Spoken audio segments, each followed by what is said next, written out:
across the country. More than 50 static surveillance teams and flying squads have been deployed throughout the East Khasi Hills district to ensure cash allurement does not play any role in the upcoming Lok Sabha elections. Election Returning Officer and East Khasi Hills Deputy Commissioner Ssts Sadhu said their focus in this election is on checking the use of money power and other freebies that can include the voters. He said 51 Ssts and flying squads have been deployed apart from Central Armed paramilitary forces in the district. Reacting to a query, Sadhu said the seizures during the run-up to the poll have increased this time due to effective interception by the teams.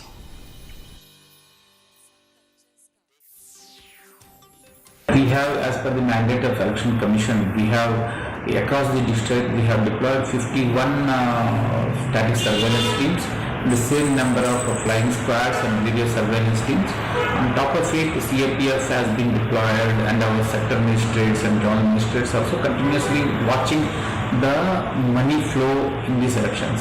As you all can see also that in comparison to previous election, the rate of seizures of liquor, cash seizures, drugs and narcotics seizures and other seizures have increased.